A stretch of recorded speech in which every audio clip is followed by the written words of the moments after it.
The Wheel of Time, Episode 4. In my opinion, this season of Wheel of Time has had a general upward trajectory so far. Episode 1 I thought was just as weak as Season 1, but Episodes 2 and 3 I found myself actually enjoying quite a bit, and Episode 4 falls into a similar pattern, I'm very happy to say. I still absolutely have criticisms, but I'm starting to enjoy Season 2 of Wheel of Time, and I think that's largely due to the fact that I feel like I've successfully just turned off the part of my brain that is expecting this to be a retelling of Robert Jordan's story, and I'm taking it like one of those movies that's based on true events, but it's based on the Wheel of Time. As a massive Wheel of Time fan, the things that actually are being realized from the books I'm enjoying seeing in live action, and some of the things that I am not enjoying as much, I'm just finally successfully flipping off that switch in my head and interpreting it as just this story's presentation of the material. Although, I'm not gonna lie, it was a hard switch to turn off. It wasn't a little light switch. It was like one of those old rusty lab switches you gotta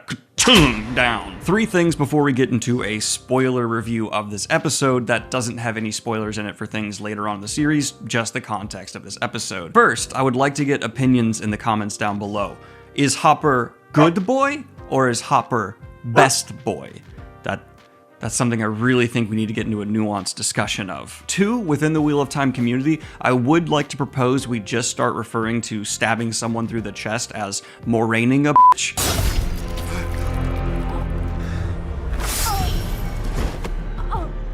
That would make me deeply happy if we could do that. 3, I would like to clarify something from my last review and just say, hey, it was probably my fault. I didn't say what I was trying to say clearly and concisely enough. I'm aware that it was justified for Elaine and Egwene to fall asleep in the accepted tested room. I think they even say they're standing vigil. It's just weird to me to see them sleeping on a stone floor and not just have them still in the middle of that debate or argument they were having. It would have held more tension in the scene. It was just strange to see these 2 women arising from a slumber in an empty room. There's just creative decisions like that for me in the show that are strange and a bit distracting. And trust me, I'm aware, in the books, Nynaeve does do some incredible stuff that breaks the rules in the situation she is in. But they seem to have made her impossible accomplishments in the books so much more here in the show that it almost becomes unbelievable. And that's that she comes out after the Aes Sedai have turned it all off, walked away, and time has gone on.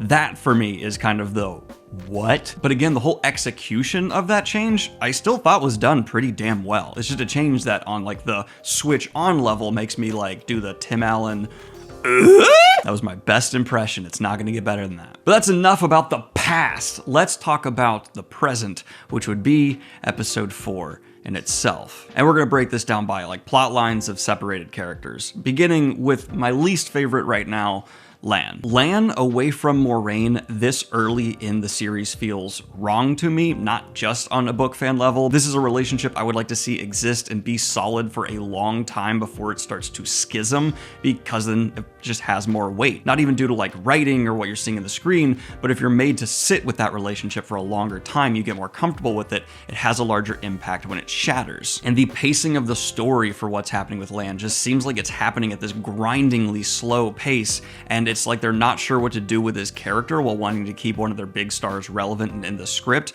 while waiting for that character to be justified for their next big agency-filled moment. There is some fun humor here, and I like that we're actually getting more time with Aes Sedai and their warders and their relationship and understanding it. This plotline is being utilized to do that, but even the costuming in this section, everything here feels like it's just the least cohesive and instead feels like a production having to put something in to get where they want to go. Maybe most disappointingly of all though, while I think Daniel Henney does make a really good Lan, he's just not giving good moments of characterization to make the character of Lan feel much deeper, and instead we're just getting decisions need to be made, he's not making them, so we're all sitting here, Lan. From there we're going to move on to my second least favorite, and that's going to be Perrin and Elias, where before I was really hesitant not only in this interpretation of Elias, but believing what they were going to do with exploring the Wolf Brothers was going to have any nuance at all. It seems like Perrin this season is set up to be spending a lot of time with Wolf Brothers and thoroughly becoming to understand this tertiary magic system within the Wheel of Time. And I really like that. I do not want the wolf brother to be lessened in this adaptation, and from the trajectory Perrin's on, we're at least getting an episode 2 more of just being with Elias, being with Hopper, and coming to understand this really interesting, vibrant part of Robert Jordan's world. Marcus Rutherford's Perrin is still the most just off base from the character in the books, in my opinion, of any character realized so far. It doesn't feel like Perrin's personality, and I think that's largely due to the show just roughly inserting a fridging of his wife that is now just totally transformed his beginning motivations, and But I can't be that mad at any section of a show that allows me to be around the best boy. I know, I asked before if it's good or best, but the answer was obvious. Hopper's the best boy. And I cannot believe I'm saying I'm liking this, but now that that switch has chunked off, the visuals for how wolf communication is being handled are so corny and clearly going to be the equivalent of like us looking back at like 80s Dune movies with their like power shields that look so awful. This will be the equivalent of visual effects that look that bad when people look back in 20 years. But here's the thing, I love those Dune shields from that movie, and I'm gonna love these corny floating deer stuff in 20 years from now because it's so rough and so over the top that you're kind of just like, it's adorable. So I don't like that they're taking away the more direct communication with the wolves. I don't like how the dream world for the wolf is seeming to come into the real world a little bit, but the visuals are so corny. I unironically, this is not a joke, love them. I wish I could talk more about these two early plot lines in terms of like interesting nuanced story beats, but there's just not much from either one. It seemed like there's just some wheel spinning and setup, and then the show gets to the plot lines that things are actually happening with, that those other plot lines are kind of waiting for, especially if you know how the structure of The Great Hunt is, though I have no idea how they're going to get to the ending of that book at this point. Next up, though, is going to be Moiraine, who the ending of her plotline I'm about to talk about later because it involves my favorite, so the last thing we'll talk about here, but the setup for where she ends up at the end of this episode is interesting. I know that they're giving us more Moiraine because Rosamund Pike is their biggest star in the United States, drag, eye appeal, get audience in seat, but fortunately that lines up with a character that has so much more to give. Moiraine is politically interesting as an Aes Sedai, but her background as a noblewoman also provides some like interesting setup political tension. And I was nervous getting into this, seeing her go home and visit her little sister. The show really emphasized that one too many times, where I was like, I get it. But overall, seeing her eyes and ears swept out from underneath her, her little sister doing this power play that we don't even get to witness the outcome of, but we know which way it went due to the end of this episode, worked. I was hesitant at first. I was nervous, but Rosamund Pike's performance is strong. I think she is in personality a great Moiraine. And this quick yet intriguing family dynamic gave us something to Moiraine that isn't necessarily there as much in the books. So cool. Unfortunately, though, I do have to undercut that a bit and have that switch nudge back on for a moment, because in the context of this disconnected box of this show's story, I think this Moiraine beat is interesting. Bringing it back into the Wheel of Time, I'm wanting this time within the show to have been spent on other beats that I feel like are being under-fleshed out. Another highlight this would be Moiraine talking to Logain. Driving home just how painful it is to be severed from channeling this early on is the right move from a writing standpoint, and using Logain in this totally different situation while also providing some context of why he's here and not where he is in the books tied a lot together for me, and it now has me hopeful that Logain might even turn into more of the character he is from the books as this conflict is fleshed out for him of ending his own. YouTube, don't demonetize me, please. And this Moiraine, she's hard. She is willing to do some dark stuff. But I want to keep a low profile here in the city. 2 seconds later.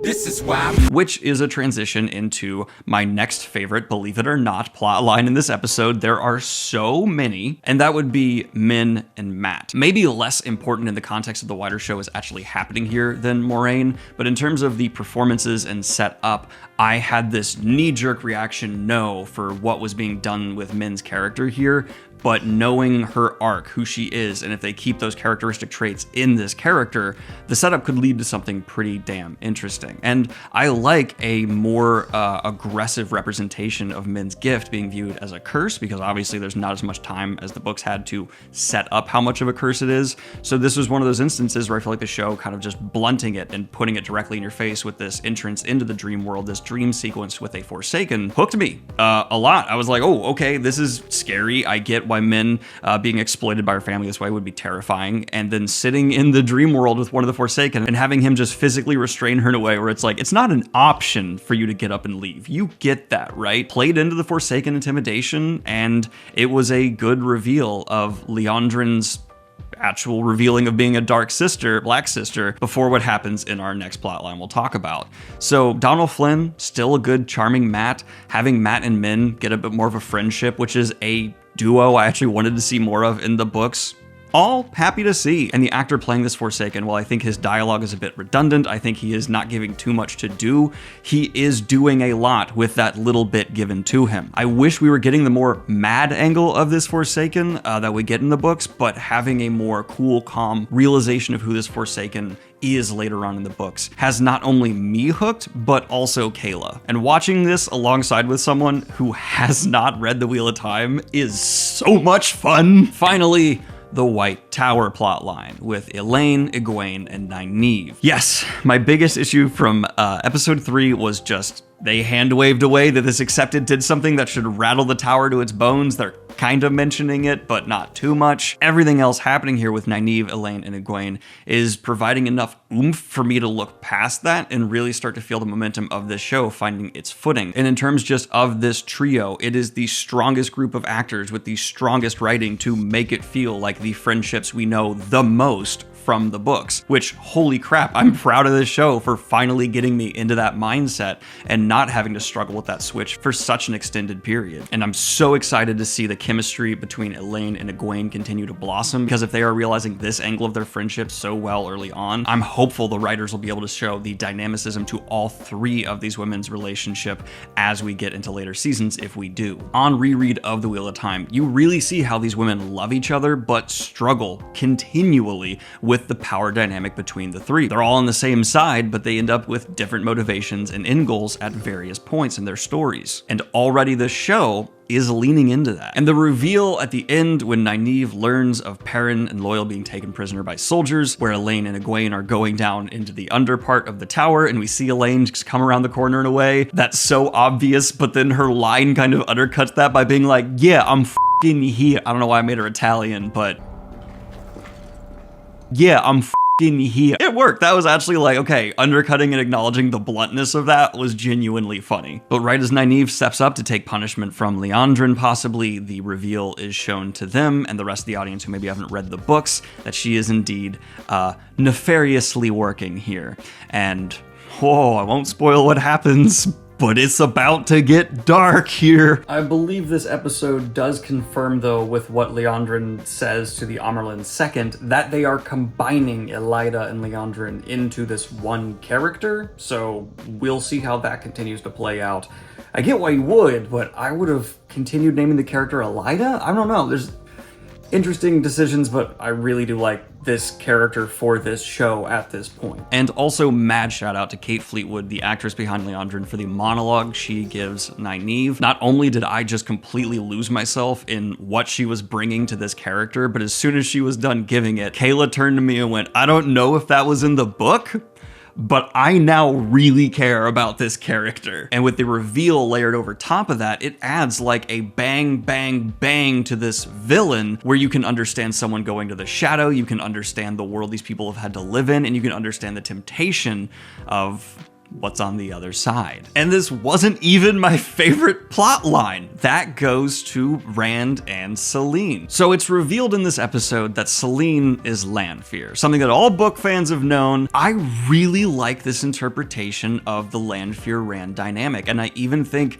amping up the sexuality a bit is the right call for this show and the story they're telling, because now I get why Rand, this young man finding this woman who paid so much attention to him and care, because she actually knew more about him than he thought she did, she was able to play him, makes his like I love you and having feelings towards Selene so understandable. And I hope this show, in its fresh own new way, really leans into that. I just want to add here, I don't believe for a second that Rand actually loves Lanfear. He's a early 20s character who's just had a woman pay a lot of attention and respect to him in a time where he feels the most insecure and afraid. He's not in love, he's smitten or addicted.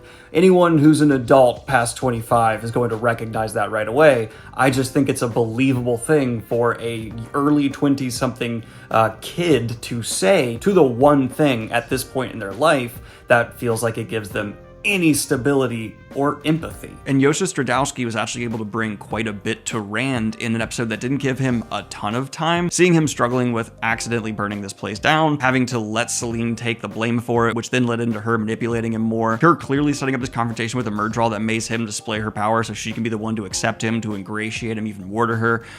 That's Lanfear, that's Rand. Having her tie him up and clearly about to do the reveal from the books was like oh my god, this is happening now. Interrupted where this was clearly so important.